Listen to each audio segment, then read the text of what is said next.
এই যে সাধারণ একটা কাগজ দেখতে পাচ্ছেন, এর উপরে দেখুন এইভাবে করে একটি পাহাড় আঁকলাম, এখান থেকে আরও একটি পাহাড় এবং আরও একটি, মোট 3টা পাহাড় আঁকা হলো।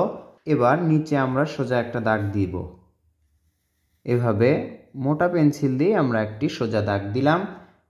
আবার নিচে দেখুন পাহাড়ের নিচে কিছু ঘাস বা গাছ আঁকলাম আমরা, পাহাড়ের নিচের গাছপালা। এবার পাহাড়ের মাঝে, দুই পাহাড়ের মাঝে দেখা যাচ্ছে একটি সূর্য, সূর্যতে এভাবে সূর্য রশ্মি আঁকা হচ্ছে, একটা ছোট একটা বড় করতে পারেন। আকাশে দুই একটি পাখি উড়ে যাচ্ছে, এভাবে 2টি করে দাগ দিব, তাহলেই হবে।